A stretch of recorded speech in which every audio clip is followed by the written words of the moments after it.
고성국 칼럼입니다. 중앙일보 단독 기사인데요. 원희룡 장관이 내년 4월 총선에 출마하기로 마음을 굳혔다는 기사입니다. 여권 핵심 관계자가 전했다고 하는데, 저는 그럴 거라고 생각해요. 내각의 가용 전력을 최대한 총선에 모두 투입해야 한다. 총선 지면은 그때부터 윤석열 대통령, 윤석열 정부, 식물 대통령, 식물 정부 되는 거다. 이런 위기의식을 갖고 있기 때문에 총선 후에 아꼈다 쓰자 이런 거 통하지 않는다. 총선에 쓸 수 있는 모든 자원을 동원하고 가동해야 한다. 이런 인식이 윤석열 대통령과 국민의힘의 저변에 깔려 있는 것은 사실입니다. 그러다 보니까 단 한 석이라도 확실하게 얻을 수 있는 자원이 있다면 다 총선에 차출해서 출마시켜야 한다. 이런 생각들을 이제 갖게 됐고, 그러다 보니까 지금 내각에 있는 사람들 중에서는 여러 사람들이 거론이 되는데, 이를테면 추경호 경제부총리는 대구 달성군 지역구 의원이거든요. 그건 달성군에 출마를 시켜야 된다. 또 박민식 국가보훈부 장관, 이 경기도 성남 분당을에서 20년째 살고 있잖아요. 분당을에 출마시켜야 한다.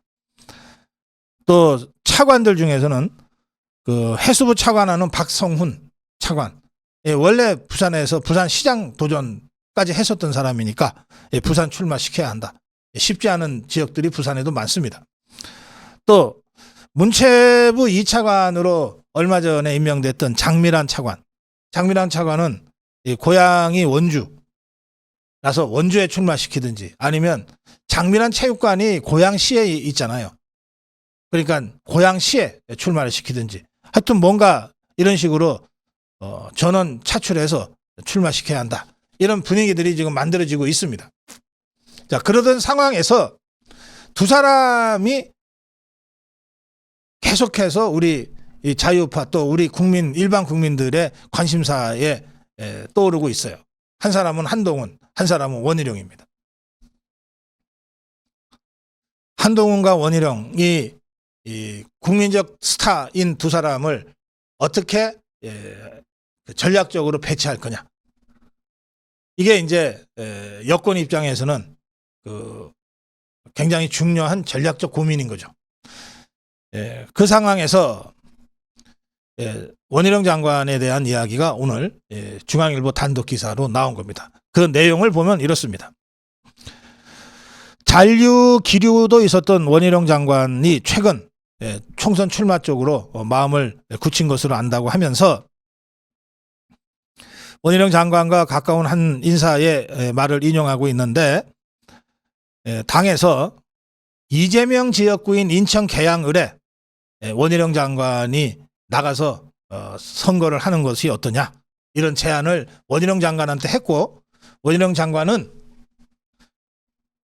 나쁘지 않다. 당에서 명령하면 그게 어디든 인천 계양이든 상대가 이재명이든 상관없다 라고 하는 답변을 아주 씩씩하게 했다는 겁니다.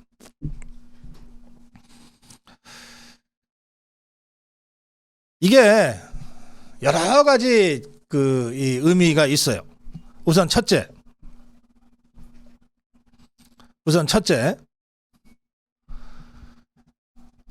지금 인유한 혁신위가 다선 중진, 당 지도부, 그리고 대통령과 가까운 핵심 측근들의 불출마 또는 험지 출마를 공개적으로 요구한 지가 꽤 됐습니다. 여기에는 불출마보다는 험지 출마 쪽에 좀 무게중심이 더 실려 있었어요, 원래. 그런데 아직 누구도 사실상 정치적 사망선고와 다름없는 험지 출마에 대해서 화답하지 않고 있어요. 또 불출마에 대해서도 당연히 화답하지 않고 있어요. 오히려 주호영이 나는 죽어도 대구를 떠나지 않겠다. 장제원이 4,000명이나 모아놓고 나는 사상을 사수하겠다. 이러고들 있지 않습니까? 김기현이 속도 조절해라. 급발진하지 마라. 이러고 있잖아요. 그래서 다들 우리 자유파 국민들 우리끼리 만나면 야 도대체 국민의힘에는 자유우파에는 뭐 이렇게 사람이 없냐. 이렇게 지금 총선 지면은 대통령, 정부, 자유우파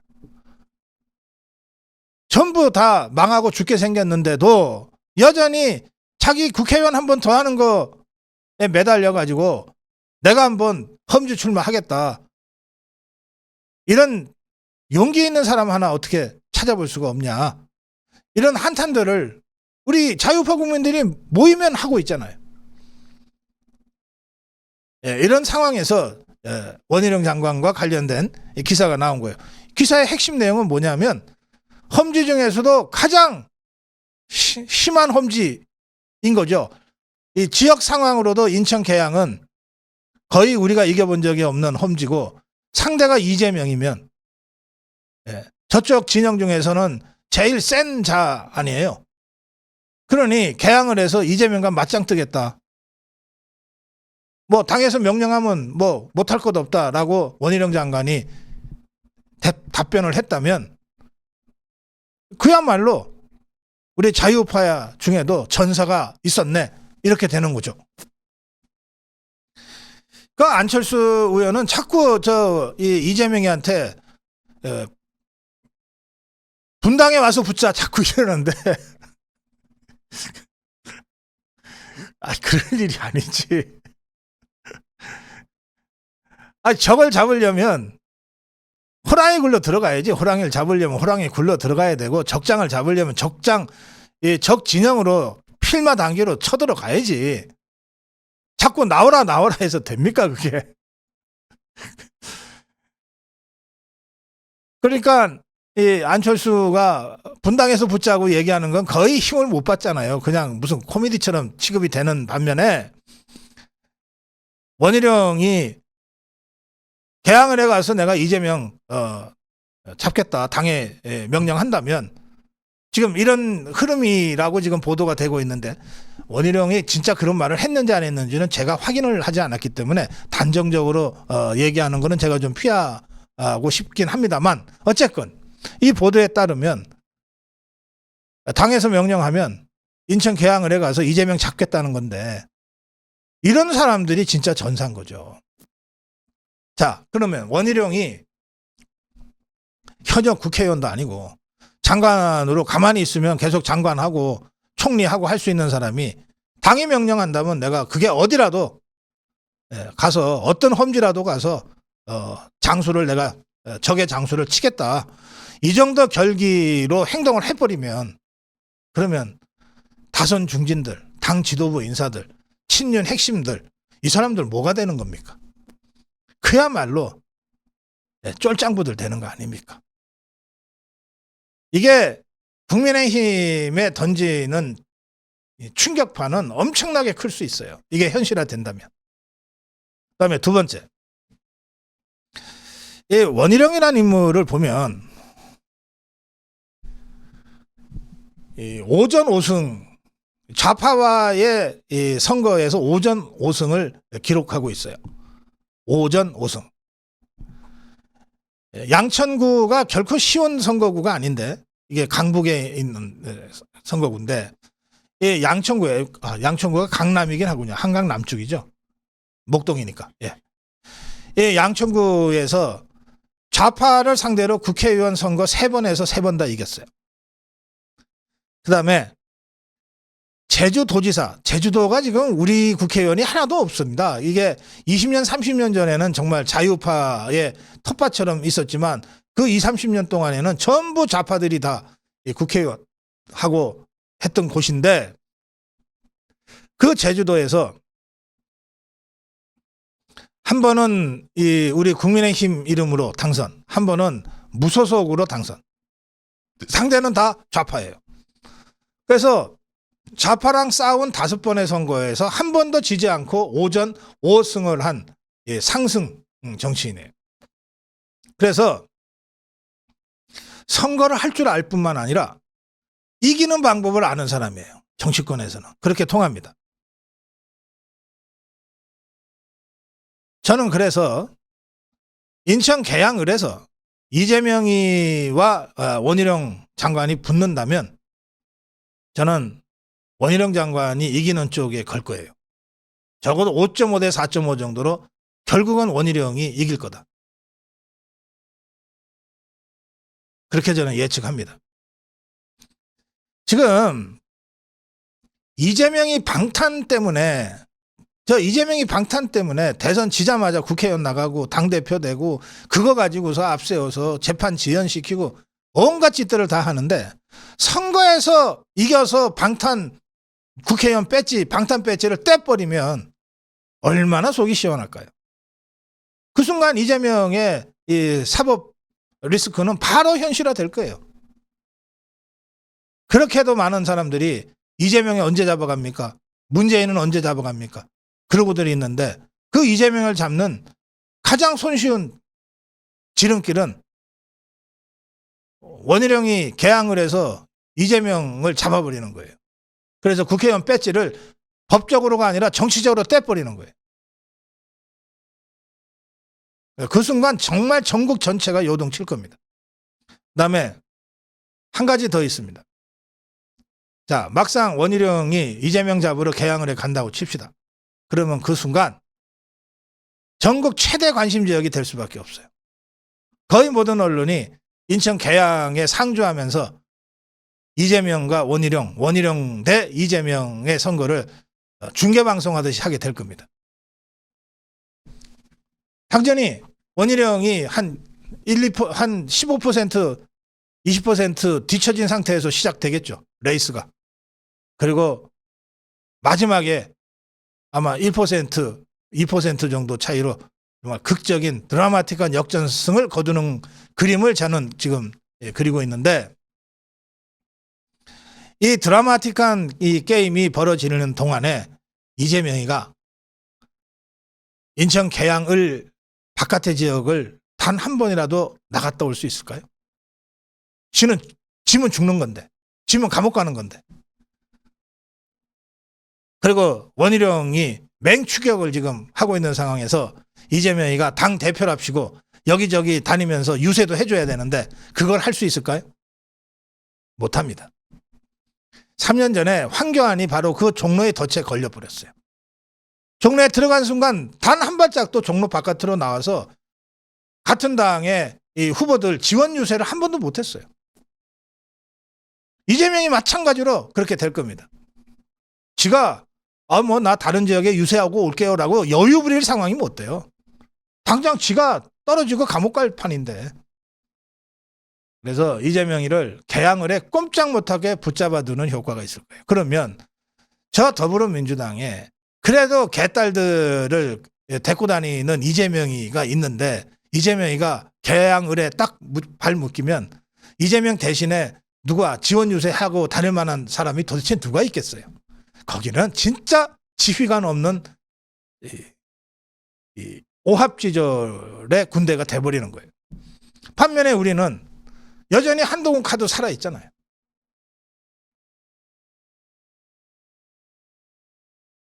원희룡이 개항을 해가서 이재명을 딱 맞짱 뜨고 있는 사이에 전국 선거를 한동훈이가 뭐 비례대표가 됐건 어디가 됐건 전국을 지원 유세하고 다니면 저 종북 주사파들이 그 바람을 어떻게 막겠습니까? 원희룡 한동훈 원희룡 이 쌍두마차를 어떻게 포진시키냐라고 하는 게 이번 이 총선에서 우리 자유파 국민의힘의 포석에 아주 핵심적으로 중요한 전략 포인트가 된다. 이게 결정된 건 아닌 것 같아요. 결정된 건 아닌 것 같지만 저는 이 그림도 아주 좋은 그림이다. 사실은 역할을 바꿔도 저는 괜찮다고 생각해요. 한동훈이 아닙니다. 제가 한번 이재명이 잡으러 가겠습니다. 해도 괜찮다는 거예요. 이미 한동훈이나 원희룡이나 한동훈은 그런 의미에서 전국구고 전국적인 정치 지도자의 반열에 올라 있다. 우리는 그 강력한 두 개의 칼을 가지고 있다. 네, 그림을 좀 잘 그리자.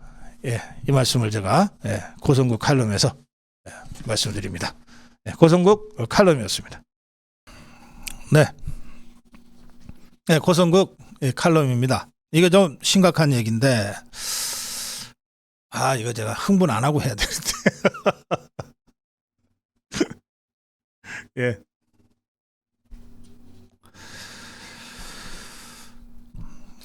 왜 우리는 윤석열 대통령을 지켜야 하는가?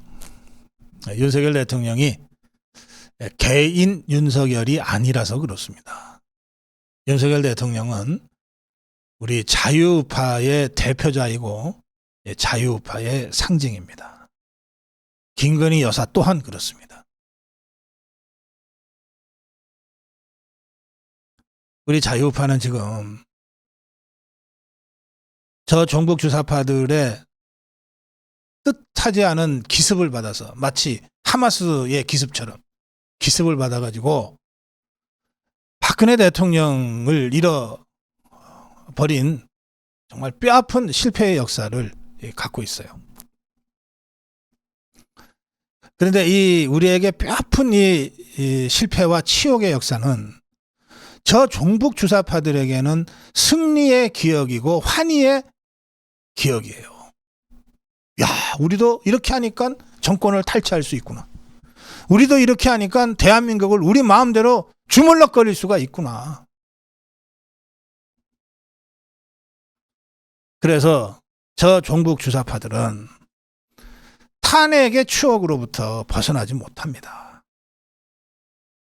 기회만 되면 윤석열도 탄핵하자. 기회만 되면 윤석열도 감옥 보내고 다시 우리가 정권 탈취하자. 이렇게 하루에도 몇 번씩 다짐하고 다짐하면서 그 시퍼런 칼날을 윤석열 대통령과 김건희 여사를 향해서 휘두르고 있는 자들입니다. 우리가 상대하는 적은 바로 그런 자들이에요.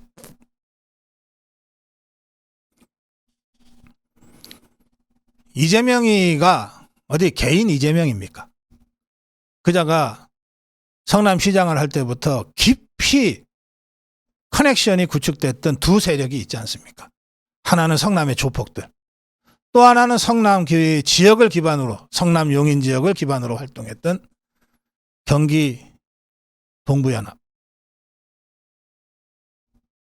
이석기 세력, 통진단 세력, 그리고 그들 뒤에 있는 김정은 세력, 시진핑 세력, 이것들이 내세운 꼭두각시 아닙니까? 그러니 우리가 이재명의 공격에 맞서서 윤석열, 김건희 대통령 부부를 지켜야 하는 것은 이석기 통진당의 공격에 맞서 윤석열 대통령 부부를 지켜야 한다는 뜻이고, 김정은의 공격, 시진핑의 공격에 맞서 대한민국을 지켜야 한다는 뜻인 겁니다.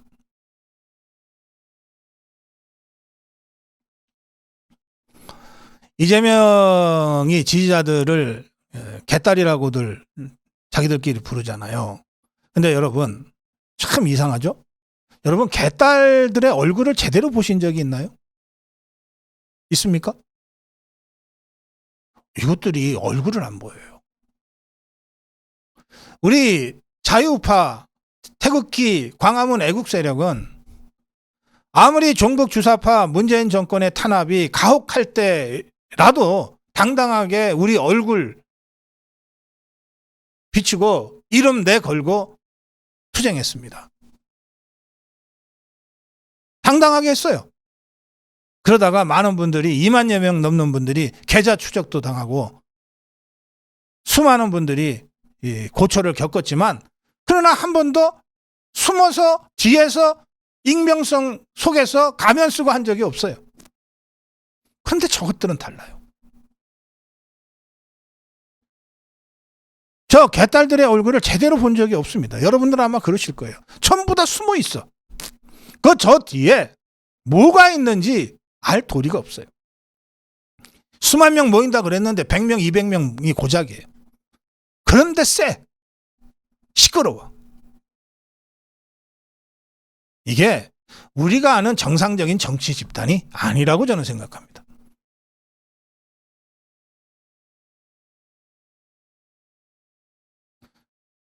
그 세력의 뒤에 뭐가 있는지 아직 우리는 몰라요. 그래서 저는 이렇게 말씀드리는 거예요. 이재명의 뒤에 통진당이 있고 통진당 뒤에 김정은이가 있고 시진핑이가 있다면 개딸들도 그 전체 흐름에 함께하는 얼굴 없는 자들이다. 그 뒤에 누가 있는지 사실은 우리가 확인하기가 어렵다. 그 어둠의 세력들과 우리가 지금 싸우고 있는 것이다. 그 어둠의 세력들의 공격으로부터 윤석열 대통령과 김건희 여사를 보호하고 방어하는 것이 우리 자유파의 1차적인 임무고, 이걸 해야 되는 이유는 그래야 대한민국을 지킬 수 있기 때문이다.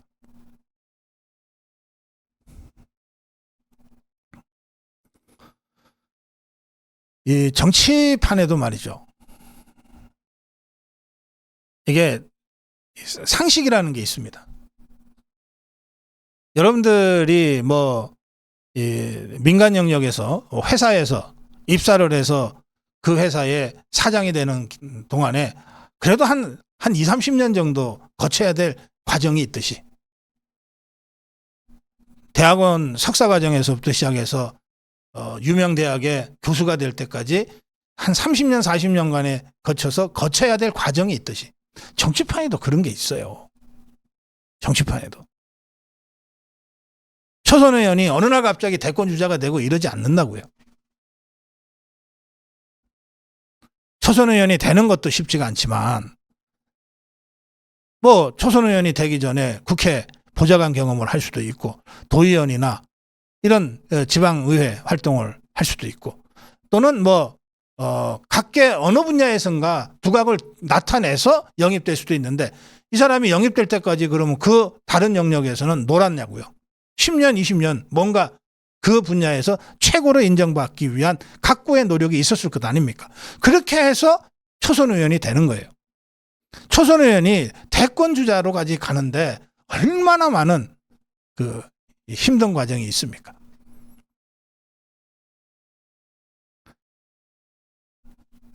윤석열 대통령은 이 정치판의 과정을 거치지 않고 검찰총장을 하다가 정치판에 뛰어들었으니까 그 과정이 생략돼 있지만, 윤석열 대통령이 정치권 바깥에서 검찰총장으로까지 가는 그 긴 힘든 이야기들은 우리가 잘 알고 있잖아요. 그러니까 이재명이는 그런 케이스가 아니에요. 정치판에서 잔뼈가 굵었어요. 정치판에서. 정동영이 캠프에 부대변인으로 중앙정치에서 시작했던 자입니다. 이 자가 어찌어찌해서 성남시장이 되더니 어찌어찌 해가지고 경기도지사가 되고 어찌어찌 해가지고 대통령 후보가 된 거예요. 과정 자체가 비상식적이에요. 불투명해요. 그러니 당연히 더불어민주당의 주류, 김대중 때부터 더불어민주당을 지켜왔던 당의 주류, 호남 주류, 거기에 노무현, 적어도 문재인까지는 그 주류적 흐름이라고 하는 게 있었는데, 이 이재명이는 그 주류적 흐름과 완전히 동떨어져 있는 아주 이상하게 변칙적으로 당대표가 되고 대권 주자가 된 사람이에요. 그런데 이 사람의 이력을 보면 경기 동부연합, 통진당, 조폭과의 연루 같은 것들이 곳곳에서 지금 확인이 되지 않습니까? 그리고 그 뒤에는 김정은이와 시진핑이가 있으리라고 하는 확실한 우리 심증이 있잖아요. 지금 이재명이가 중국에서 BTS나 블랙핑크보다도 더 뜨거운 리짜이밍으로 인기를 얻고 있는 게 우연한 일이겠습니까? 시진핑이가 띄우지 않고 어떻게 중국에서 리짜이밍이 뜹니까? 우리가 상대하고 있는 이재명이는 그런 사람이에요. 이게 간단하지가 않습니다. 그래서 다시 한번 말씀드립니다. 그래서 지금 우리가 윤석열 대통령을 왜 지켜야 하는가? 이거는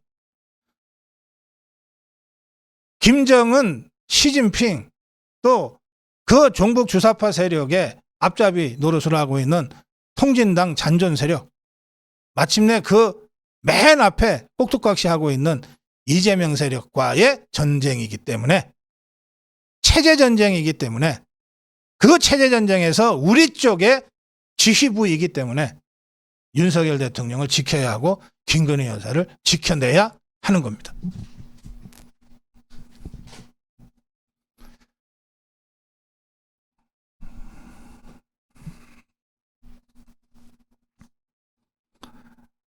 어떻게 하면 지켜낼 수 있는가? 어떻게 하면 총선에서 승리해서 윤석열 대통령을 지켜낼 수 있는가? 네, 오늘 4가지 방안을 제시하는 걸로 제 고성국 TV 고성국 칼럼을 마무리하겠습니다. 첫째,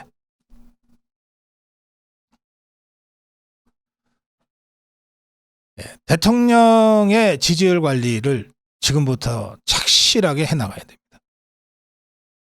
5달이나 남았기 때문에 대선 때 얻은 48%를 복원할 수 있습니다. 1년 반 전에 얻었는데 1년 반 후에 못 얻는다고 지레 포기할 필요 없어요. 지금 35% 평균 기록하고 있는 대통령 지지율을 13% 올리면 됩니다. 이걸 하기 위한 대통령의 노력이 필요합니다.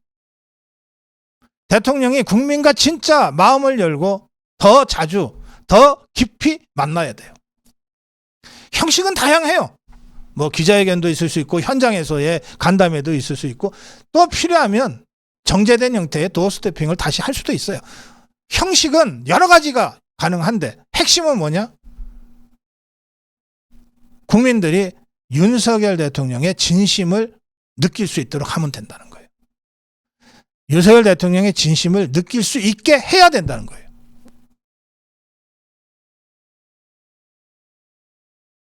그 진심으로 지금의 대한민국의 어려움을 호소하고, 그 진심으로 이 어려움을 이겨내기 위한 대통령의 노력을 설명하고, 그리고 이 진심으로 국민들에게 도와주십사 하고 호소해야 되는 거예요.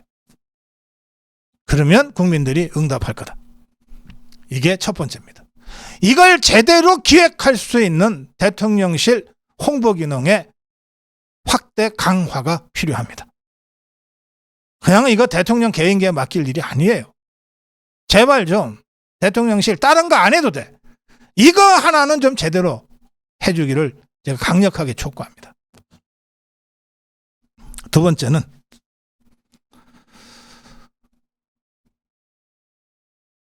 인요한이 불질러 놓은 인적 쇄신을 당이 실천해야 돼요. 억울한 사람도 있겠죠. 그러나 어쩔 수 없어요. 그게 여당된 운명입니다. 저는 김기현, 장제원, 주호영을 비롯한 당 중진, 지도부, 대통령 핵심 측근들의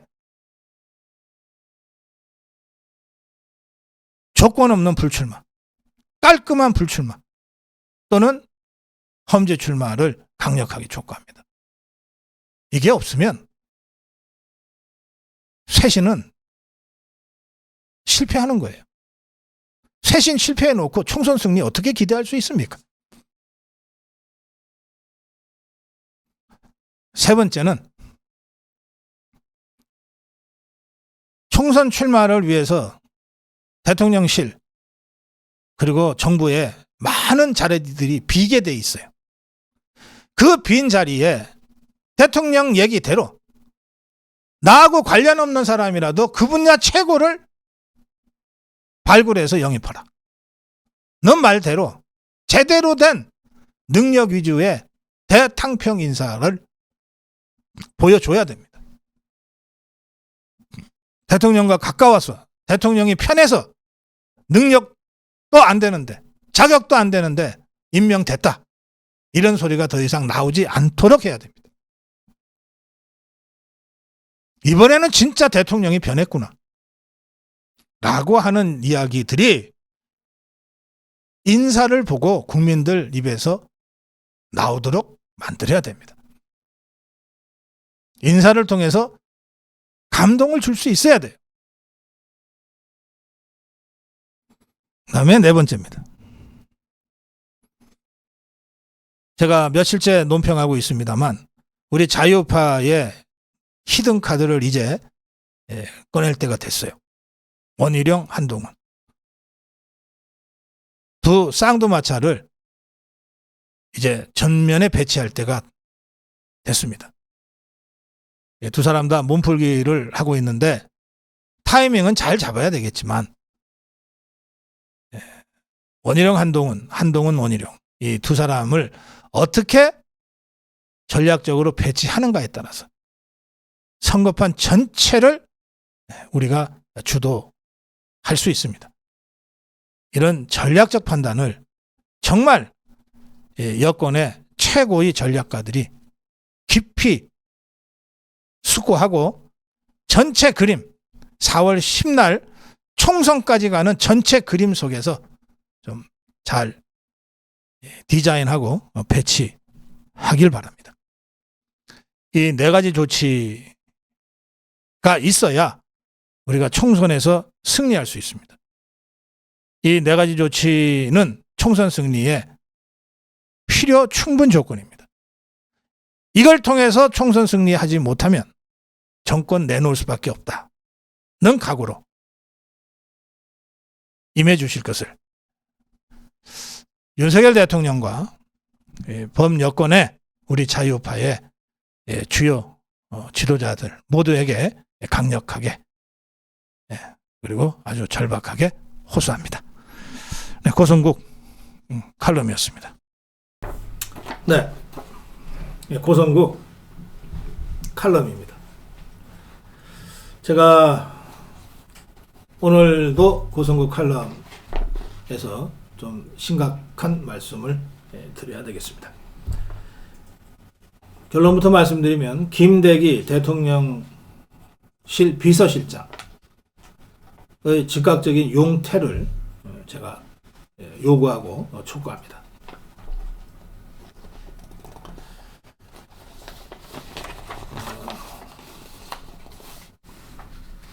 대통령실이라고 하는 곳이 어떤 곳입니까? 대통령의 그림자 역할을 하는 곳입니다. 대통령의 손과 발 그리고 입이 되어서 자신을 드러내지 않고 대통령을 보좌하는 곳이 대통령 비서실입니다.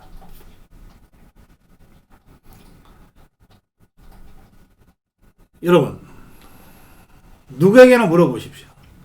대통령 비서실장이 셉니까? 국무총리가 셉니까? 한번 물어보세요. 국가의전서열로 국무총리는 3부 요인에 들어가고 정말 1인 지하 만인 지상이라고 얘기들 하지만 그러나 국무총리가 더 셉니다라고 얘기할 국민은 단 한 명도 없어요. 당연히 대통령 비서실장이 더 세다고들 다들 생각하죠. 실제 권력의 향배가 그렇다는 겁니다. 그럼 또 물어보겠습니다. 대통령 비서실장이 셉니까? 당대표가 셉니까? 당연히 그걸 질문이라고 해? 이 양반아? 대통령 비서실장이 세지 라고 답변하실 거예요. 사람으로 제가 비교를 해드릴까요? 김대희가 셉니까? 한덕수가 셉니까? 김대희가 셉니까? 김기현이 셉니까? 다들 김대희가 누군지 모르지만 김대희가 더 세다고 대답합니다. 그게 대통령실입니다. 사실상 여권의 2인자예요. 그런데 이 사람이 청문을 거치지 않습니다. 국무총리는 청문뿐만 아니라 국회 동의 절차까지 거치고 모든 장관들은 다 청문을 거치지만 이 같은 임명직인데 대통령 비서실장과 수석들은 청문을 거치지 않아요. 왜 그렇습니까? 언제든 대통령이 필요할 때 그만두게 할 수 있고 새로 기용할 수 있는 자리이기 때문에 그렇습니다. 대통령 비서인데 이 비서 하나 임명할 때마다 청문 거치고 뭐 하라고 그러면 대통령이 자기 비서 하나 제대로 못 쓰냐 라는 상황이 될 수밖에 없으니까 실제 권력의 향배는 총리보다 세고 집권당 대표보다 세지만 그러나 청문 절차를 면해주는 거예요. 그건 그만큼 비서실장 이하 대통령실에 근무하는 비서들이 대통령의 손과 발처럼 행동하고 언제든지 대통령을 위해서는 하루에 12번이라도 사표를 낼 각오로 일하라는 뜻입니다. 대통령실은 하루에도 몇 번씩 그 업무 성과를 평가받는 자리입니다. 어떻게 평가받는지 아십니까? 장 차관들이 일 잘하는지는 1년에 몇 번 감사원이나 국무총리, 국무조정실에서 직무평가를 해서 하지만 대통령실은 하루에도 몇 번씩 평가받아요. 뭘로 평가받는지 아십니까? 대통령 지지율 여론조사로 평가받습니다. 대통령실에 비서실장 이하 수석, 비서관, 행정관들이 수백 명 근무하는데 이 사람들의 단 하나의 목적은 대통령을 보좌하는 거예요. 단 하나의 목적은 대통령이 국정 운영을 잘해서 국민들로부터 지지가 더 많이 모이게끔 만드는 거예요. 이 사람들의 단 하나의 목적은 한마디로 얘기하면 대통령 지지율을 올리는 것에 있습니다. 운이 좋았든 재수가 좋았든 능력이 뛰어났든 대통령 지지율이 올라가면 대통령 비서실이 일 잘하는 거예요. 운이 나빠서 뭐 재수가 없어서 능력이 안 돼서 어쨌든 대통령 지지율이 떨어지면 비서실이 일 못하는 겁니다. 이거를 하루에도 몇 번씩 여론조사 발표될 때마다 성적표를 받아드는 거예요. 그게 대통령 비서들의 운명이에요. 그래서 대통령 비서들은 속이 시커멓게 타들어가는 거예요. 사표를 12개씩 가슴속에 품고 다닌다는 거예요. 그래서 대통령 비서실에 수석이나 실장을 지내고 나면 그 스트레스가 너무너무 심해서 이가 다 빠지고 임플란트로 다 해치워 넣어야 된다는 거 아닙니까?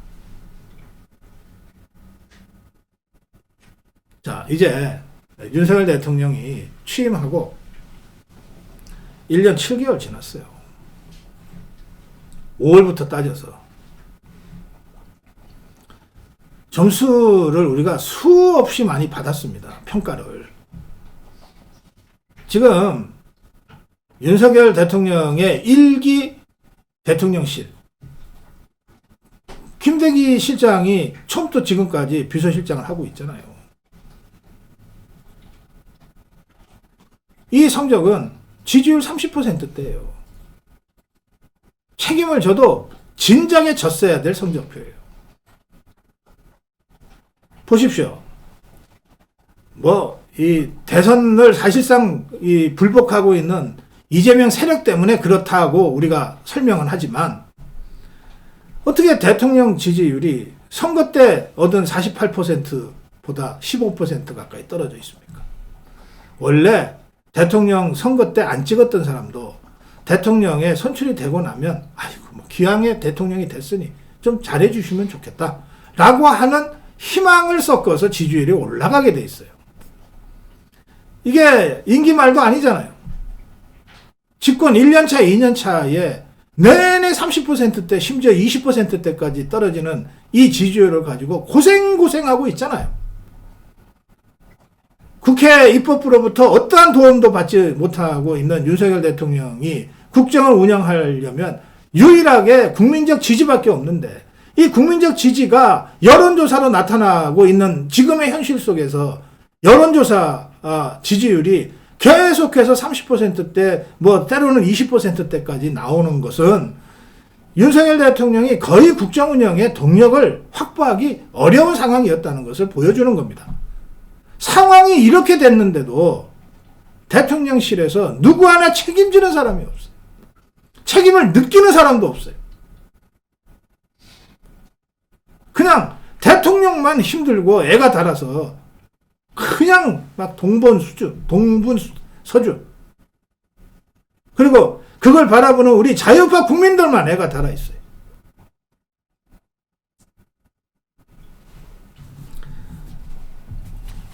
그동안 대통령실과 관련해서 좋은 얘기는 하나도 나온 적이 없습니다.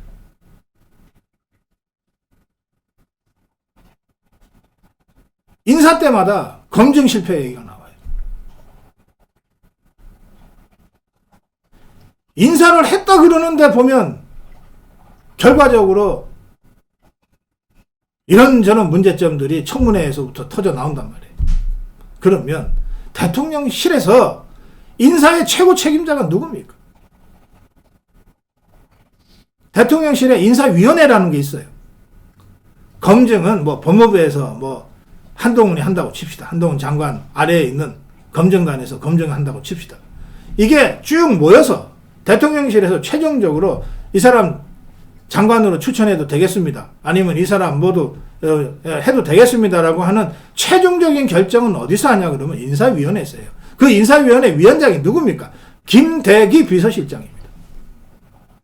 따라서 지난 1년 7개월 동안에 인사 실패가 있었다면 그 모든 책임, 최종적으로는 김대기 비서실장의 책임이 가장 큰 거예요.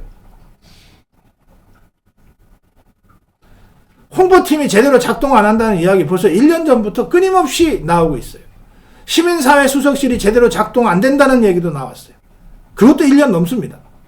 정무수석실이 도대체 뭐 하는 데냐 나왔잖아요. 그럼 이들을 지휘하는 사람이 누굽니까?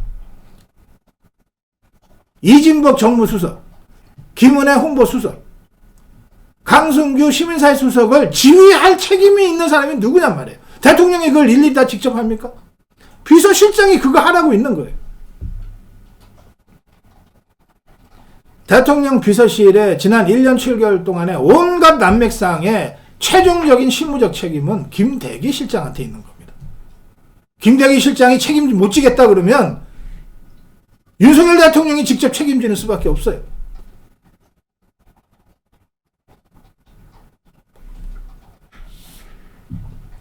윤석열 대통령은 대통령이 되자마자 인수위 시절부터 작고 유능한 대통령실을 지향했어요. 민정수석실도 없어요. 제2부속실도 없어요. 작지만 유능한 대통령 비서실을 표방했어요. 근데 1년 7개월 지났어요. 작지만 유능한 비서실이 아니라 무능하고 존재감 없는 비서실로 전락해버렸어요. 그 책임이 김대기 실장 말고 누구한테 있습니까?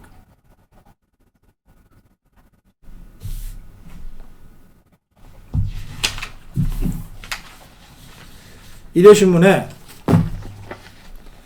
김대기 비서실장과 관련된 좀 심각한 내용의 기사가 터지기 시작했어요. 어제 기사입니다. 김대기 실장의 장남이 미국에서 창업을 한 모양인데 2차 전지 관련 스타트업 기업 와트리라고 합니다. 발명인이 김장우. 이 김장우가 아마 김대기의 그 아들인 것 같아요. 근데 이 7건의 특허 출원이 전문가들에 따르면 이게 별로 특허할 만한 경쟁력이 없어서 일종의 페이퍼 컴퍼니 비슷하다는 지적이 나오고 있는 정도입니다. 이 김장우라는 이 김대기 실장의 장남이 창업한 미국 회사에 주식이 있잖아요. 와트리라는 이 회사의 주식 300만 주를 김대기 실장이 갖고 있어요. 자기 아들이 창업한 회사 와트리라고 하는 스타트업 회사, 일종의 벤처 기업인데 300만 주를 김대기 실장이 갖고 있어요. 이건 재산 공개해서 다 공개가 된 내용입니다. 그리고 김대기 비서실장의 장녀도 와트리 주식 30만 주를 보유하고 있어요. 근데 김장우라는 이 아들은 독립 생계 유지를 이유로 재산 고지를 거부하고 있어서 얼마나 갖고 있는지 모릅니다. 중요한 것은 이 2차 전지 전문가들이 이 갖고 있는 7개가 별 의미가 없다, 기술적으로. 이게 일종의 페이퍼 컴퍼니 같다. 그런데 왜 이런 회사에 포스코 계열사가 투자를 했다는 소문이 도는지 모르겠다. 이건 소문이기 때문에 확인이 필요합니다. 자, 그러면 이게 어떻게 됩니까? 제가 이 포스코와 KT가 얼마나 중요한지를 10여 차례 제가 논평을 했어요. 그 포스코 최정우 한자가 여전히 회장으로 앉아 있습니다. 그런데 여러분, 윤석열 대통령이 영업사원 1호라 그러면서 전 세계를 순방할 때 당장 지금 영국에도 70여 명의 기업인과 금융인이 같이 가잖아요. 100명 넘는 기업인단이 여러 차례 대통령 순방했잖아요. 그때 우리나라 굴지의 대기업입니다. 포스코. 이 포스코의 최종우는 6차례에 걸쳐서 해외 순방단에서 제외됐어요. 있을 수 없는 이 비정상적인 상황이 벌어진 겁니다. 대통령이 그만큼 포스코 최종우에 대해서 심각한 문제의식을 갖고 있다는 뜻이에요. 그런데 이 사람이 여전히 정권 바뀌고 난 지 1년 7개월이 됐는데도 여전히 포스코 회장을 하고 있고, 심지어 한 번 더 하겠다, 3년임에 도전한다고 공공연히 떠들고 다니고 있습니다. 그리고 시중에는 이렇게 최정우가 안하무인격으로 문재인 알박기에서 윤석열 정부에서까지 이렇게 큰소리치면서 떠들고 다니는 뒤에는 김대기가 있다. 는 소문이 시중에 공공연하게 떠돌아 다닙니다. 이 두 사람 사이에 이 장남이 창업한 이 와틀이라고 하는 2차 전지 회사와 관련된 포스코 계열사에 투자가 있는 것 아니냐라고 하는 식의 합리적 의심까지 지금 제기되고 있는 상황이에요. 그리고 그 일부의 내용을 일요신문이 보도를 하고 있습니다. 이게 심각한 상황 아닙니까? 저는 이런 뭐 개인적인 의혹 제기와 별도로 지금까지 이 대통령실이 윤석열 대통령을 보좌해온 잘못 보좌해온 책임에 대한 그 용퇴를 지금 요구해 왔어요. 김대기 실장이 바뀌지 않고는 대통령실이 정무수석 바꾸고 시민사회 수석 바꾸고 홍보수석 바꾼다고 해서 대통령실이 바뀌었다고 느끼는 사람은 하나도 없다.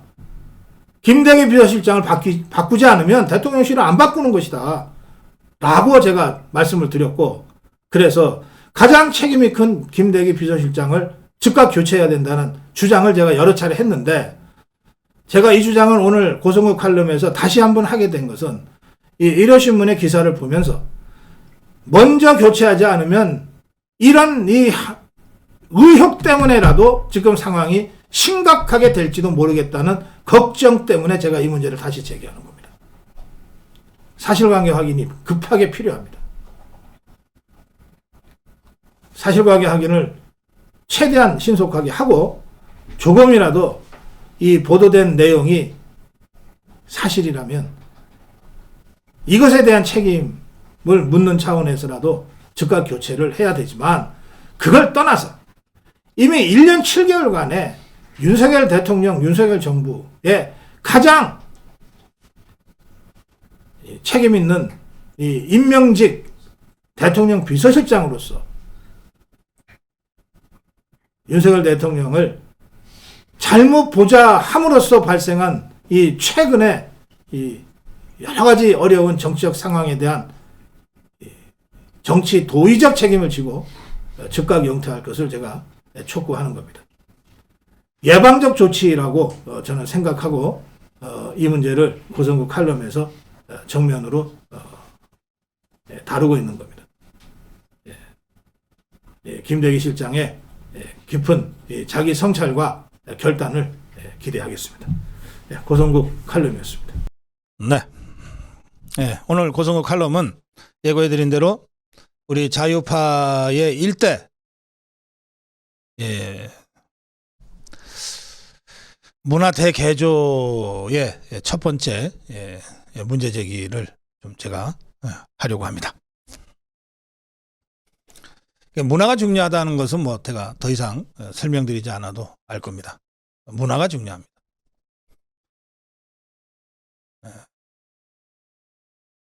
우리 국민들이 우리 자유파와 저 종북주사파를 접할 때 이성과 논리로 접하지 않아요. 다가오는 이미지로 먼저 느끼게 돼요. 이를테면 이런 겁니다.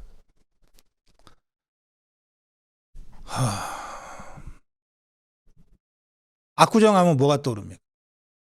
젊음이 떠오르잖아요. 홍대 입구, 뭐 연남동 연트롤, 뭐 이러면 다 젊은 그 흐름들이 떠오르잖아요. 반면에 낙원상가, 뭐 세운상가, 무슨 탑골공원, 이건 무슨 정치 이념도 아니고 여야도 아니지만 그 떠오르는 이미지가 우리에게 실제로 심각한 영향을 미치죠.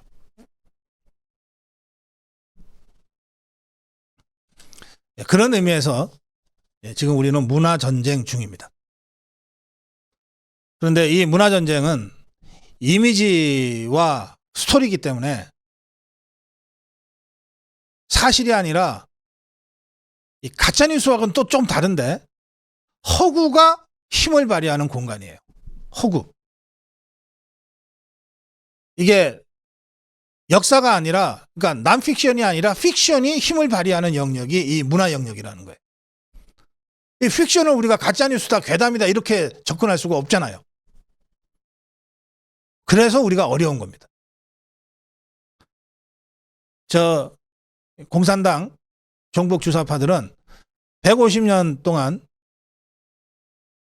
이 지구상의 인류의 주류 세력이었던 자유민주주의 세력을 전복하기 위해서 바로 이 픽션 영역에 있어서의 온갖 여론전과 선전과 선동을 수십 년간 해왔어요.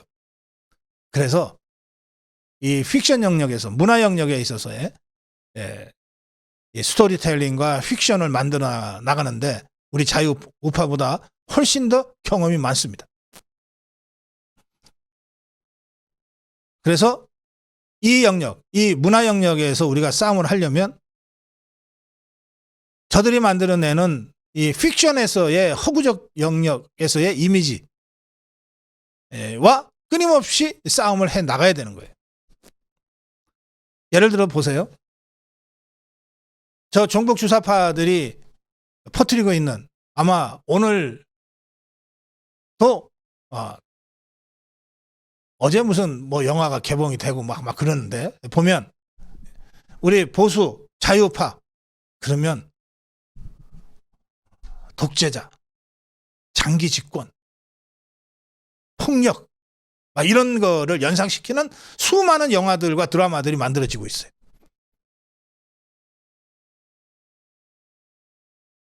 그리고 저 종북 주사파들은 좌파 진보로 포장이 돼가지고 공정, 민주주의, 뭐 인권 이런 걸로 포장이 돼가지고 무슨 택시가 어쩌고 뭐 5.18에 뭐 이런 식으로 접근이 되어 있는 거예요.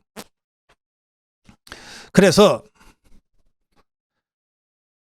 여기 이 문화 영역에서 픽션으로 또 교묘하게 팩트와 섞여서 유포되고 있는 저 종북 주사파들의 이 문화 콘텐츠를 원천적으로 적극적으로 차단해내지 않으면 박정희 대통령을, 이승만 대통령을 책 속에서나 영화로만 접할 수밖에 없는 우리 젊은 세대들에게는 이 보수의 가치, 자유파의 가치, 이승만 대통령의 건국, 박정희 대통령의 근대화를 제대로 전파할 수가 없게 되는 거예요. 그래서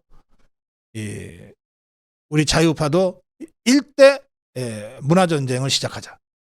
이것이 제가 오늘 고성호 칼럼에서 문제 제기하는 그 핵심입니다. 또 한 가지 말씀드릴 것은 이게 문화라고 해서 추상적인 거라고 생각하시면 안 돼요. 뭐 자유, 민주주의, 인권, 공정 이런 것은 추상적 가치지만 실제로 이거는 국민들에게 구체적으로 다가올 때는 구체적인 사람 이미지로 다가올 가능성이 많아요. 그러니까 이를테면 PI 이게 이제 보통 그 최고 경영자의 이미지 작업이라고 얘기하는 건데 이건 뭐냐면 삼성이라는 이미지라고 하는 이 삼성이라는 기업의 이미지보다 이병철 회장의 이미지, 이건희 회장의 이미지, 이재용 회장의 이미지로 다가가는 게 훨씬 더 쉽다는 거예요. 그리고 이병철, 이건희, 이재용의 이미지가 축적이 돼서 지금의 삼성이라는 그룹 이미지, 기업 이미지가 만들어지는 측면이 있다는 거죠. 그래서 삼성을 지금의 삼성과 같은 기업 이미지로 접근하는 것보다는 이병철의 스토리, 이건희의 스토리, 이재용의 스토리로 접근하는 것이 훨씬 더 그 임팩트가 크다는 거예요. 그러니까 윤석열 정부의 공정, 민주주의, 법치로 설명하는 것보다 윤석열 대통령의 스토리로 접근하는 것이 훨씬 더 설명하기가 쉽다는 거예요. 이 점에서 우리가 이 종북 주사파들의 선전선동에 비해서 좀 뒤처져 왔던 부분이 있어요. 이를테면 왜 종북 주사파가 그래서 끊임없이 자유우파, 보수를 공격하는 게 아니라 이승만을 공격해 왔는가? 박정희를 공격해 왔는가? 전두환을 공격해 왔는가? 왜 끊임없이 박근혜를 공격해 오고 있고 왜 끊임없이 윤석열을 공격하고 있는가? 저들은 막연하고 추상적인 이 개념으로 접근하는 게 아니라 구체적인 사람과 스토리로 공격하는 것이 설득하기도 쉽고 비방하기도 쉽다는 것을 오랜 그 문화전쟁의 경험을 통해서 알고 있기 때문에 그래요. 여기에 비해서 우리는 그런 스토리로 사람을 통해서 방어해내거나 공격해가는 일들을 잘 못했어요. 흐름이 중요하고 구조가 중요하고 뭐 이렇게 생각을 한 거예요. 그래서 저자들이 끊임없이 박근혜 대통령을 탄핵할 때 박근혜를 공격했던 그 선동의 비밀. 지금도 윤석열 정부를 공격하는 게 아니라 윤석열 대통령, 김건희 여사를 공격하고 있는 이 종북 주사파의 이 선전선동의 그 핵심 메커니즘을 우리가 제대로 이해하고 맞받아치고 있지 못하다는 안타까움이 있는 겁니다. 이제 이런 점들을 감안해서 제가 여러분께 오늘 문제 제기를 합니다.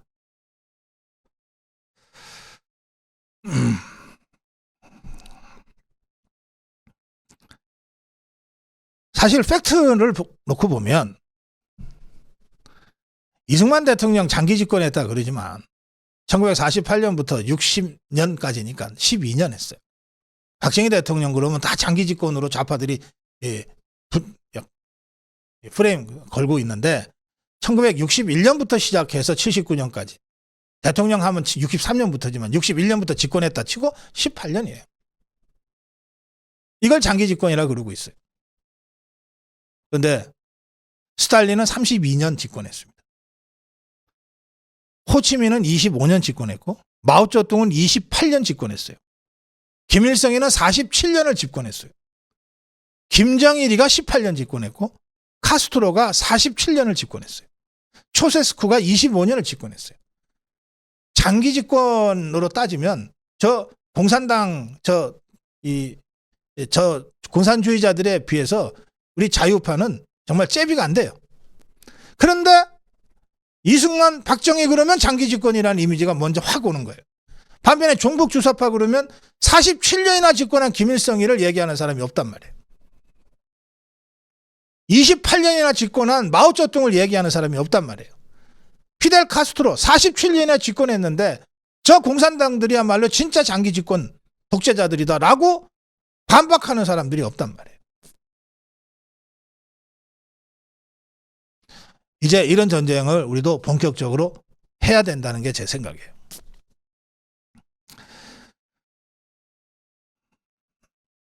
한 가지만 더. 이게 사람이 중요하다고 제가 말씀드렸는데, 자, 송영길이나 이재명이를 한번 생각해 보세요. 지금 현존하는 정치인들 중에 송영길이와 이재명을 한번 생각해 보세요. 저는 송영길이나 이재명의 이름을 듣거나 그자들의 얼굴이 잠깐이라도 뉴스에 어른거리는 걸 보는 순간 어떤 느낌을 제가 받느냐 하면 낡았다, 고리타분하다, 지저분하다, 꽉 막혔다, 천박하다, 욕심사납다, 부도덕하다, 무능하다, 냄새난다, 진짜 라떼다. 제가 이렇게 느껴요. 송영길이나 이재명의 얼굴을 잠깐만 봐도. 반면에 우리 자유파의 쌍두마차로 지금 급부상하고 있는 원희룡, 한동훈, 두 사람의 얼굴을 보거나 이름을 잠깐 들으면 떠오르는 이미지. 그러니까 저는 그렇게 느낍니다. 젊다, 신박하다, 깔끔하다, 잘 통한다, 품이 있다, 담백하다, 정직하다, 유능하다, 멋있다, 매력있다. 적어도 저는 그렇게 느낀단 말이에요. 그러면 제가 느끼는 이 느낌을 우리 국민들이 또 감성과 감각을 중시하는 MZ세대 청년들이 느끼게 만들면 우리가 무조건 이기잖아요. 이게 어렵습니까? 이게 어려워요? 간단합니다. 그리고 제가 지금 쭉 느끼는 이 느낌을 여러분들도 대체로 공감하면서 느끼실 거예요. 송영길이나 이재명이를 잠깐만 떠올려 보세요. 낡고 고리타분하고 지저분하고 꽉 막히고 천박하고 욕심사납고 부도덕하고 무능하고 냄새나고 라떼 같잖아요. 그걸 다른 사람들도 느끼게 만들면 된단 말이에요. 그 느낌을 MZ세대들도 느끼게 만들면 된단 말이에요. 이걸 느끼게 만들기 위해서 그자들의 그 스토리들을 알려주면 돼요. 이런 식의 문화전쟁을 이제 우리도 적극적으로 해나가야 될 때가 됐다는 겁니다.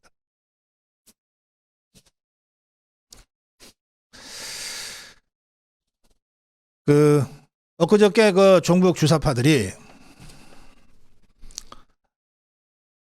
동물농장을 패러디 해가지고 이 여성을 아주 모욕하는 이 발언을 했는데, 이것들 진짜 이 머리들이 안 좋아가지고 이 동물농장이라고 하는 게 어떤 풍자소설인지도 전혀 모르고 그냥 아주 표피적으로만 인용을 했어요. 이건 1945년에 발표된 조지 오웰의 풍자소설인데, 이거는 직접적으로 스탈린을 겨냥한 겁니다. 그 소설에 나오는 주인공이 스노볼과 나폴레옹이라는 두 돼지인데, 스노볼은 맞아면 제대로 한번 민주적으로 뭐 좀 해보자고 하는 돼지고 결국 숙청당해요. 그래서 그 동물농장의 진짜 주인이 되는 건 나폴레옹이라는 이름의 그 탐욕스럽고 호색한인데다가 잔혹하기 이를 데 없는 나폴레옹이라는 돼지가 이제 그 농장의 주인이 돼요. 이게 스탈린이에요. 그리고 그 나폴레옹이 제일 먼저 착수한, 나폴레옹이라는 그 돼지가 제일 먼저 착수한 게 뭐냐? 앞으로 자기 뒤를 이을 새끼 돼지들을 키우는 거예요. 새끼 돼지들. 다른 돼지들과 달리. 더 좋은 음식 주고 더 깨끗한 데서 살게 하고, 니들은 특별한 존재들이야 라고 키우는 거예요. 김일성이 김정일이 김정은이가 생각 안 납니까? 딱 똑같이 닮았다네요. 김일성이가 이 나폴레옹 돼지고, 거기에 양육되어서 노멘클라토라로 기득권 귀족층으로, 신귀족층으로 양육되었던 이 김정일이 돼지를 거쳐서 김정은이 돼지로 연결되는 이 동물농장의 그 계보가 연상이 안 됩니까? 이게 원래 조지 오웰이 풍자소설을 통해서 얘기하고 싶었던 거예요. 그러니까 당연히 소련에서는 금서가 되죠. 공산주의 국가에서는 금서가 되는 책이에요. 이것들이 인용을 하면서 지것들 그렇게 숭배하는 김정은이를 욕하는 줄도 모르고 지그들끼리 웃고 난리를 핀 거예요. 원래 이렇기 때문에 이 공산당 지도자들은 이렇게 노멘클라투라로 키워지기 때문에 독자적인 이 권력 기반이라는 게 있을 수가 없어요. 독자적인 권력 기반이 있을 수 없어요. 그러니까 독재자가 죽으면 그 다음에 후계자로 키워는 줬는데 후계 권력을 유지할 힘이 없는 거예요. 그래서 이것들이 정말 해서는 안 될 짓을 합니다. 지 아버지의 몸을 갈라서 내장을 전부 적출하고 이걸 살 가죽만 남겨서 미라로 만들어 가지고 이걸 통치 수단으로 이용하게 되는 거예요. 이 잔인한 짓을 지금 하고 있어요.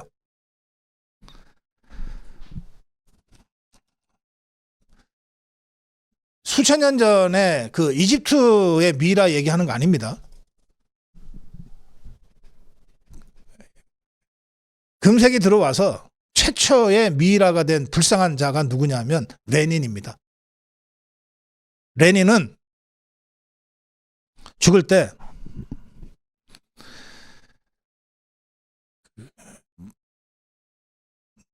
유언을 이렇게 남겼어요. 유언을 그냥 묻어달라 그랬어요. 그런데 레닌의 뒤를 이어서 권력을 잡은 스탈린이 이게 취약했단 말이에요. 권력 구조가. 그래서 레닌을 신처럼 떠받들면서 그 후광 아래서 독재를 하기 위해서 레닌을 방부 처리를 해서 미라로 만듭니다. 그래서 러시아가 이 방부 처리 기술이 제일 앞서는 거예요.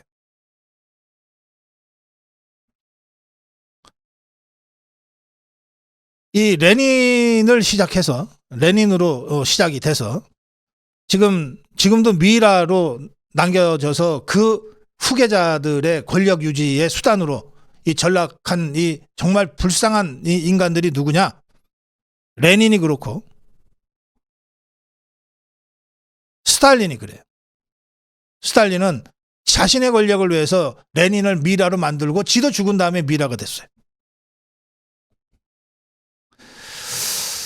마오쩌둥도 죽고 난 다음에 나를 화장해서 그냥 뼈를 뿌려라 그랬는데 아이 당신도 공산당 유지를 위해서 희생해야지. 그래서 미라가 돼버렸어요. 그 지금 천안문 광장에 모택동이 이 가죽만 남은 채 미라로 전시되고 있습니다.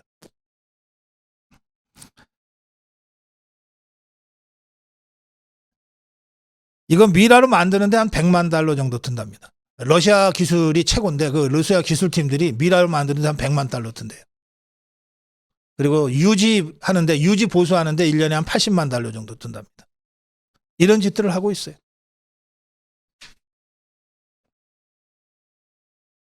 지금까지 그래서 미라로 지금도 공산당 체제의 그 선전 수단, 권력 유지 수단으로 죽어서도 봉사하고 있는 자들, 레닌, 스탈린, 구 체코슬로바키아의 고트발트, 베트남의 호치민, 중국의 마오쩌둥, 북한의 김일성, 김정일 이런 자들이에요.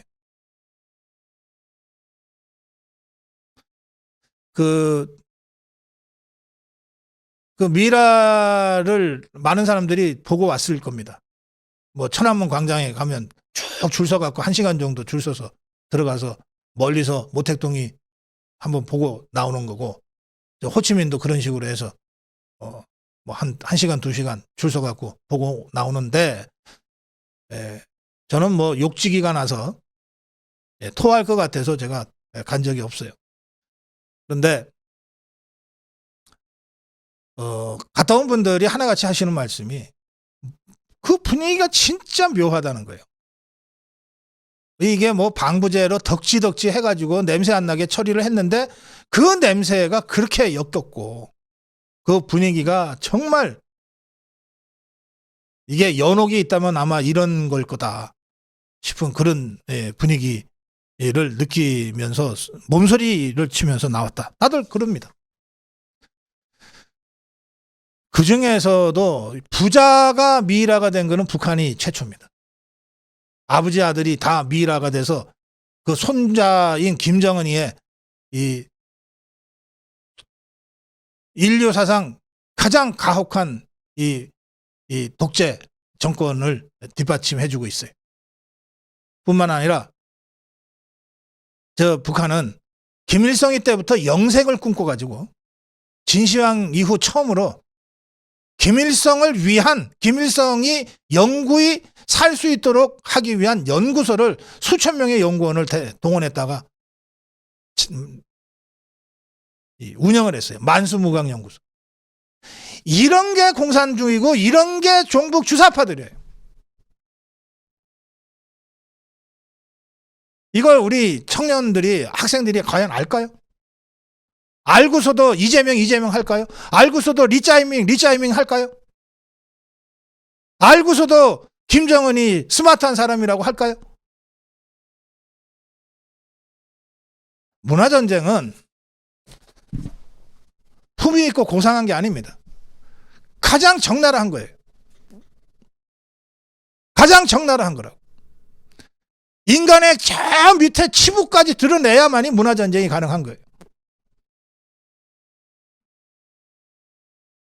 이 전쟁을 우리 자유파가 이제 본격적으로 시작해야 됩니다.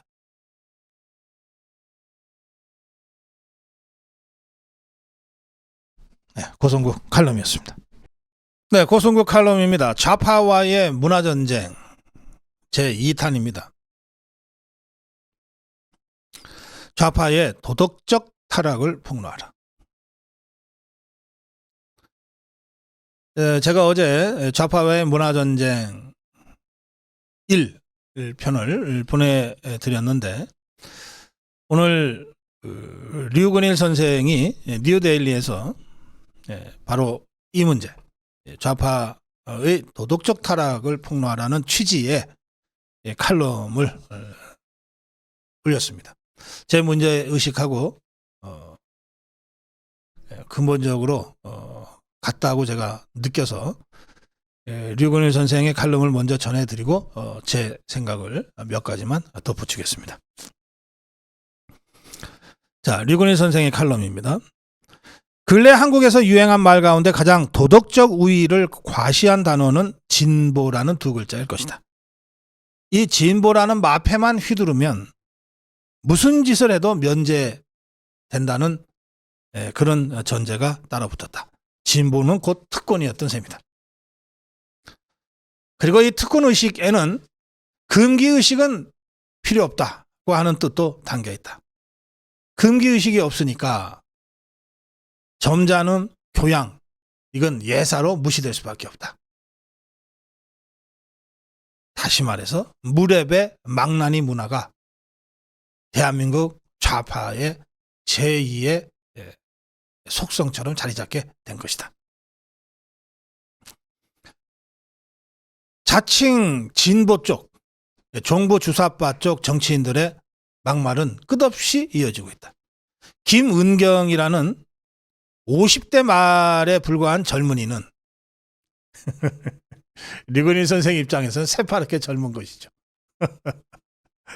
김은경이란 50대 말의 젊은이는 늙은이들의 투표권을 제한해야 한다는 듯 말을 했대서 구설수에 올랐다. 이게 이재명이가 임명한 혁신위원장 김은경이 얘기하는 겁니다. 또 이재명이라는 시동생은 그 형수한테 찢 소리를 했대서 말썽이 난 게 벌써 몇 년째다.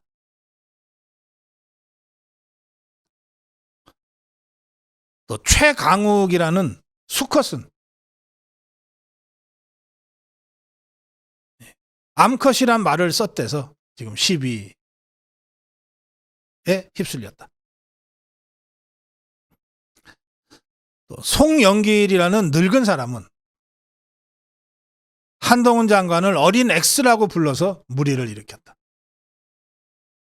민형배라는 어이없는 사람은 의정단상에서 어이없는 XX라고 하는 욕을 했다 그래서 논란이다. 이 진보주의자들은, 종북 주사파들은 예의를 지키지 않아도 좋은가? 사실 이런 논쟁은 러시아 혁명 직후에도 있었다. 당시 공산당 기관지 프라우다에서 이 문제를 정식으로 공식적으로 제기한 사람은 당시 적군의 지도자, 러시아 혁명 후 러시아 군대 적군의 지도자 레온 트로츠키였다. 레온 트로츠키는 욕설, 무례한 어법, 술주정, 이게 러시아가 보드카를 엄청 많이 먹으니까 이 술주정뱅이들이 엄청 많았어요. 지금도 그렇습니다. 욕설, 무례한 어법, 술주정, 거리에 침뱉기, 담배 꽁쳐버리기 같은 망나니 풍조를 청산하자는 일종의 교양 문화혁명을 재언했다. 당시 러시아 혁명을 일으킨 공산당 혁명가들의 무례배 짓거리가 얼마나 심했으면 적군의 최고 지도자 트로츠키가 거리에 침뱉지 말자, 담배 꽁쳐버리지 말자, 술주정 부리지 말자, 무례한 어법 쓰지 말자, 욕 좀 하지 말자라고 하는 것을 공개적으로 공식적으로 제안했겠는가? 좌파는 이렇다.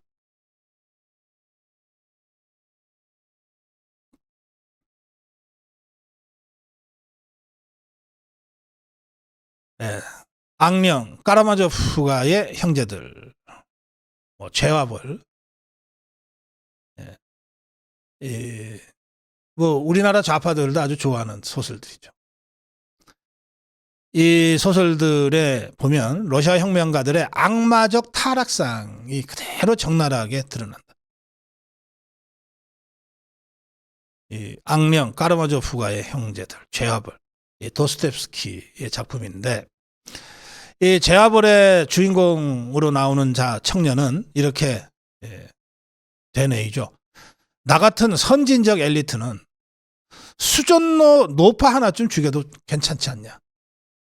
그야말로 초월적 자의식과 선민의식에 사로잡혀서 살인을 하죠.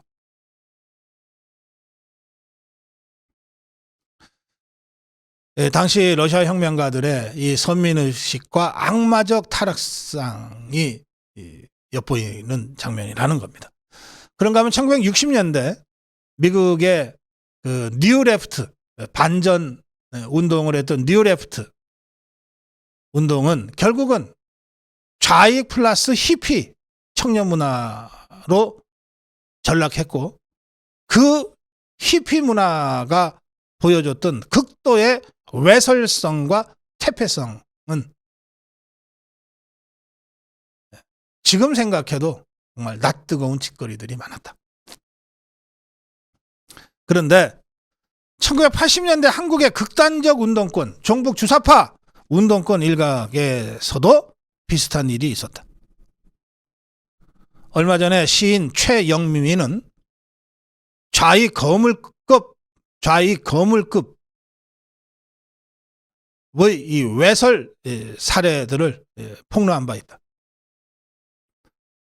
또 저명한 종북 주사파 운동가이자 정치인이었던 안희정이, 오고든이, 박원순이 이자들의 난잡한 성생활, 이들은 결국 잡혀가거나 자살했다. 오늘 보도에는 안희정의 수행비서를 오랫동안 했던 사람의 안희정의 이 난잡한 이 성생활에 대한 폭로 책이 출간됐다는 소식이 있었습니다.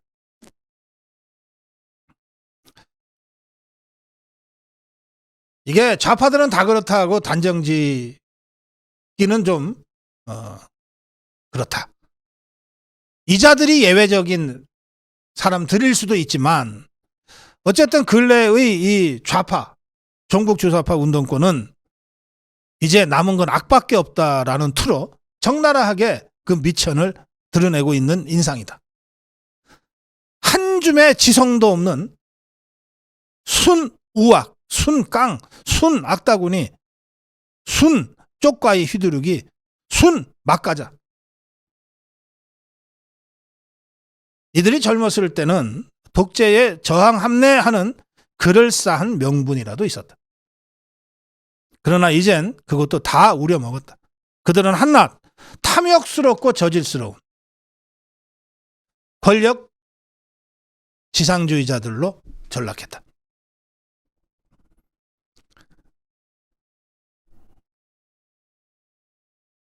네. 가라 586, 꺼져라 욕쟁이들.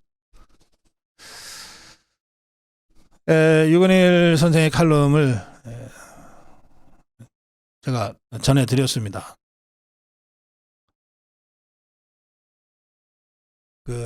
이른바 진보를 내세웠던 이 종북 주사파들은 우리 사회의 극소수였을 때 생존을 하기 위해서 당시의 정치 상황을 교묘하게 이용해서 자신들을 선한 집단, 선한 존재로 포장하는 데 성공했어요. 민주주의를 위해서 투쟁한다. 경제 정의를 위해서 행동한다. 환경 보호를 위해서 투쟁한다.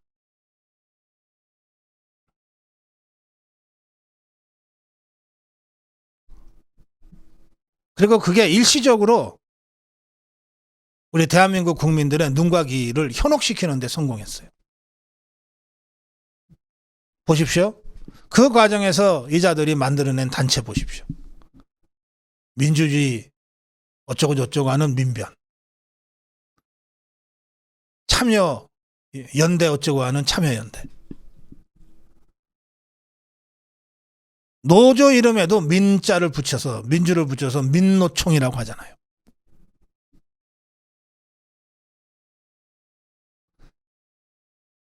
이자들이 광우병 괴담을 퍼뜨리면서 이명박 정권을 압박하고 박근혜 대통령 7시간 괴담을 유포시키면서 결국은 박근혜 대통령을 끌어들일 때 모였던 600여 개의 이 종북 주사파 단체들 이름 하나하나 다 보십시오. 전부 민주가 들어가거나 공정이 들어가거나 기회가 들어가거나 연대가 들어가거나 이런 것들이에요. 그런데 실제로 이자들이 학생 시절부터 지금까지 정말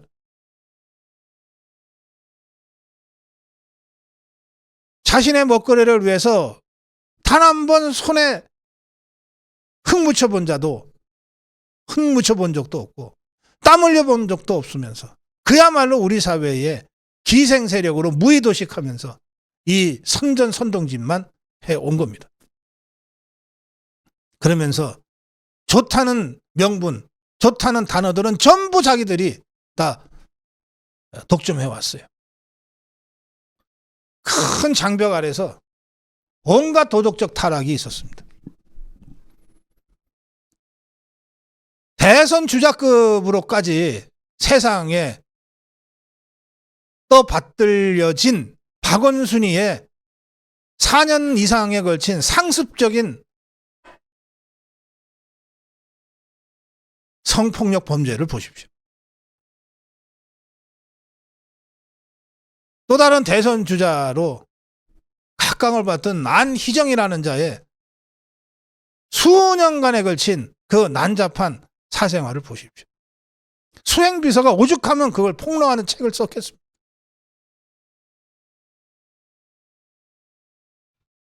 소경길이는 어떻습니까? 새천년 NHK의 그 난잡한 술파는 또 어떻습니까?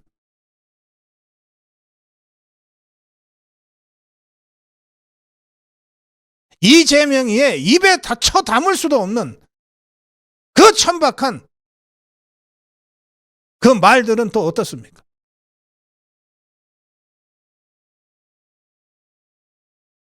대통령까지 지낸 자가 책 팔아서 돈 벌고 있는 저 문재인의 저 몰골은 또 어떻습니까?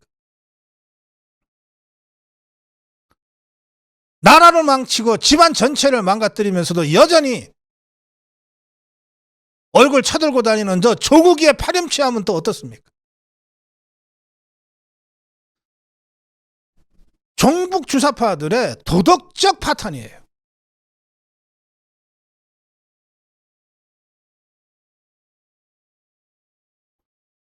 그 종북 주사파들의 이 도덕적 파탄을, 저들의 이중성을 국민들에게 알려야 합니다. 그게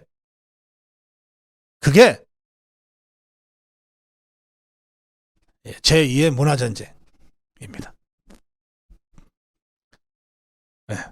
고성국 칼럼 좌파와의 문화전쟁 2편, 좌파의 도덕적 타락을 폭로하라. 제가 다음 주에도 고성국 칼럼을 통해서 좌파와의 문화전쟁 후속편을 계속 준비하겠습니다. 고성국 칼럼이었습니다.